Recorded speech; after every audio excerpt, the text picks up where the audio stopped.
Ավալի աշխատանք էր արել, իրականացնելով զոհված զինծառայողների ընտանիքների կարիքների գնահատում եւ ներկայացվեց կառավարությանը ուսումնասիրության նախնական արդյունքները։ Բնականաբար պիտի նշեմ, որ այս ընթացքում բավականին մեծ ծավալի նաեւ օժանդակություն տրամադրվել եւ աշխատանքներ արվել են, թե պետական մարմինների կողմից, թե տեղական ինքնակառավարման մարմինների կողմից, թե մեր հայրենակիցների անհատ քաղաքացիների կազմակերպությունների կողմից, բայց բնականաբար խնդիրը նաեւ համակարգային լուծման կարիք ունի։ Այդ պատճառով մեր առաջարկությունների, ուսումնասիրությունների հիման վրա առաջարկությունները, որոնք ներկայացվել են վարչապետին, վարչապետը նշեց, որ գրավոր հանձնարարականներ կտրվեն բոլոր պատկան մարմիններին իրենց գործառույթների ու ծրագրերի շրջանակներում խնդիրներին լուծումներ տալու նպատակով եւ միևնույն ժամանակ նախատեսում ենք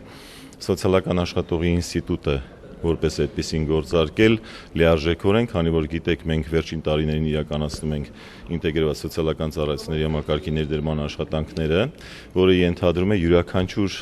խնդիր ունեցող ընտանիքի կարիքի գնահատում, գնահատված կարիքի հիման վրա, թե պետական եւ թե ոչ պետական, նաեւ ռեսուրսների համակարգված ներգրավմամբ խնդիրների համապարփակ լուծում։ Այս խնդիրների լուծումները այս ձևաչափով կշարունակվեն։ Միևնույն ժամանակ մենք նաեւ ուսումնասիրել ենք հաշմանդամ զինծառայողների կարիքները եւ նաեւ նրանց ընտանիքների եւ այս ուղղությամբ եւս բավականին աշխատանքներ եւ կատարվել են եւ առաջիկայում իրականացվելու են համակարգային։ Ինչ քայլեր են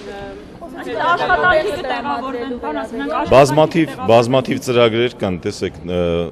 օրինակ մեր նախարարության կողմից զբաղվածության պետական գործակալությունն իրականացնում է զբաղվածության համապատասխան պետական ծրագրեր եւ արդեն իսկ նախնական ուսումնասիրությունները ցույց են տվել, որ կան ընտանիքներ, որոնք կընդգրկվեն հենց այդ ծրագրերում, որը նշանակում է կայուն զբաղվածության ապահովում, կայուն եկամտի աղբյուր, որոշ դեպքերում նաեւ վերաբերելու է ժամանակավոր զբաղվածության ապահովման ծրագրերին։ Մյուս ուղղություններով, որոնք վերաբերում էին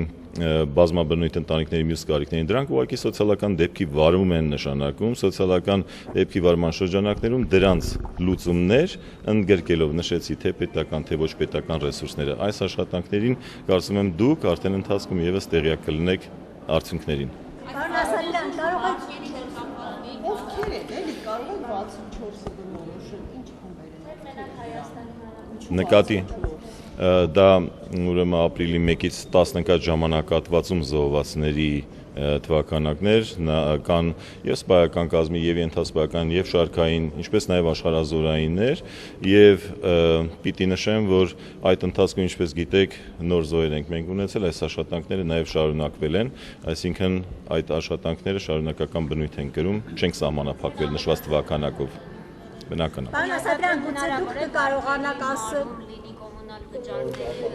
Բոլոր կարիքները գնահատված են եւ բոլոր ուղղություններով աշխատանքներ տարվելու են։ Գուցե դուք կկարողանաք ասել ինչու է այնպես ստացվել, որ սոցիալապես համապահով ընտանիքների երեխաներն են առաջնագից տարվել հիմնականում, պարոն Ասատրյան։ Ես չեմ կարծում, որ իրավիճակը այդպիսին է, մեր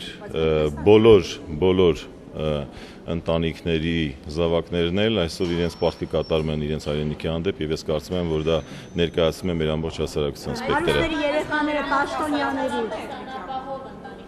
Ես այդպիսի տեղեկատվություն չեմ կարող տնել։ Չեն կարողացել ուսում ստանալ Ընդհանրապես, քանի որ դուք էլ գիտեք, որ մեր երկրում աղքատության մակարդակը կազմում է 30% եւ ընդհանրապես միջին ընտանիքի միջին ասված ցուցանիշ կարելի է նաեւ նշել ներկայացված են ցանկացած տեղերում, թե կրթական համակարգում, թե սոցիալական, թե զինվորական ծառայության, այնպես որ ես կարծում եմ դա ընդհանրապես հասարակության սպեկտրն է ներկայացնում։ Զինվորների կյանքի ապահովագրության գումարները քննարկվում են, հնարավոր է դրանք։ Դրանք ներկայումս օրենսդրությամբ սահմանված են մարտական գործողությունների ժամանակ զոհվածների ընտանիքներին վճարվում է միանվագ ապահովագրական գումար 2 միլիոն դրամի չափով։ Միևնույն ժամանակ ես նշեցի, որ ուղղակիության կազմակերպման համար եւս պետական բյուջեով նախատեսված է գումար 1 միլիոն 400 հազար դրամի չափով եւ գերեզմաների բարեկարգման համար 700 հազար դրամի չափով։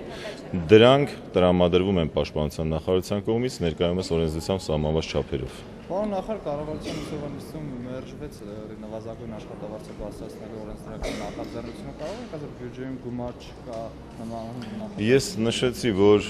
վերջին տարիներին կառավարության որդեգրած քաղաքականությունը նվազագույն աշխատավարձի չափի հետևողական բարձրացումներ, եւ դուք գիտեք, որ 2013-15 թվականներին յուրաքանչյուր տարի աշխատավարձի չափը նվազագույն ամսական ավելացվել է, այս տարիների ընթացքում շուրջ 64%-ի չափով։ Իհարկե կառավարության ծրագրով նախատեսված էր նաև դրա ավելացում մինչև 65000 դրամ թիրախային ցուցանիշի 2017 թվականի համար, դա արտացոլված է եղել նաև 2014-25 հեռանկարային զարգացման ծրագրում, բայց ելնելով ներկայիս իրողություններից այս պահին ձեռնպահ ենք մնացել 2016 թվականի համար աշխատավարձի չափերի ավելացման այս քաղաքականությունից։ Նշեցինք, որ այս պահին դա նշանակում է մի կողմից լրացուցիչ բյուջետային հատկացումներ, որը միջնաժամկետ ծախսերի ծրագրով նախատեսված չի եղել 2016-18 թվականների համար, դա նախնական հաշվարկներով կազմել շուրջ 13 միլիարդ դրամ այս տարվա պետական բյուջեի համար։ Մյուս կողմից նաև բնական է, որ նվազագույն աշխատավարձի ինստիտուտը կատարում է նաև զբաղվածության կարգավորման քաղաքականություն, եւ մենք նաև մեր գնահատականների ներքո մտահոգություններ ունենք նաև զբաղվածության կրճատման վրա դրա ազդեցության հետ կապված, հետեւաբար այս բոլոր կոմպոնենտները հաշվի առնելով այս պահին ձեռնպահ ենք մնում աշխատավարձի չափ ավելացնելուց։ Պարոն նախարար, ձեզ օրինակ հետաքրքրել է օրինակ Դիլիջանի դպրոցին ֆինանսների նախարարության այդքան գումար հատկացնելը լրացուցիչ բեռ չի առաջացնում, այլ նվազագույն աշխատավարձն է մեծ։ Յուրաքանչյուր պետական կառավարման մարմին բնականաբար ունի իր ծրագրերը եւ դրանք ներկայացվում ու հաստատվում են կառավարության կողմից եւ այդ որոշումները կայացնելիս ես չեմ կարծում, որ մենք յուրաքանչյուր պետական կառավարման մարմին չունի իր հիմնավորումները, թե այդ ծրագրերը այդ պահին ինչով են անհրաժեշտ կամ ինչու համար են անհրաժեշտ, այլ խնդիր է, որ ցանկացած որոշում կայացնելիս կառավարությունը հավաքական իմաստով բնականաբար նաև դիտարկում է թե առաջնահերթությունները, թե դրանց նպատականությունը, թե հասարակականությունը եւ այս շրջանակներում է։ Այս առումով ես սոցիալական պաշտպանության ոլորտի ծրագրերի հետ կապված բնականաբար երբ ներկայացնում եմ, մենք ունենում ենք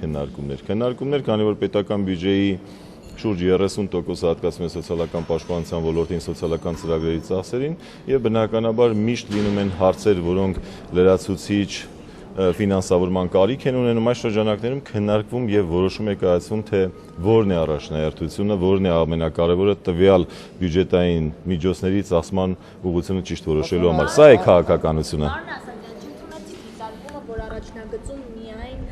սոցիալապես անապահով ընտանիքների երեխաներ են։ Այդ դեպքում կնշեք մի պաշտոնյայի կամ մեծահարուստի անուն, ում երեխան այս պահին առաջնագծում կանգնած է։ Ես այդպիսի տեղեկատվություն չունեմ, որպեսզի ձեզ կոնկրետ անուններ նշեմ, բայց ես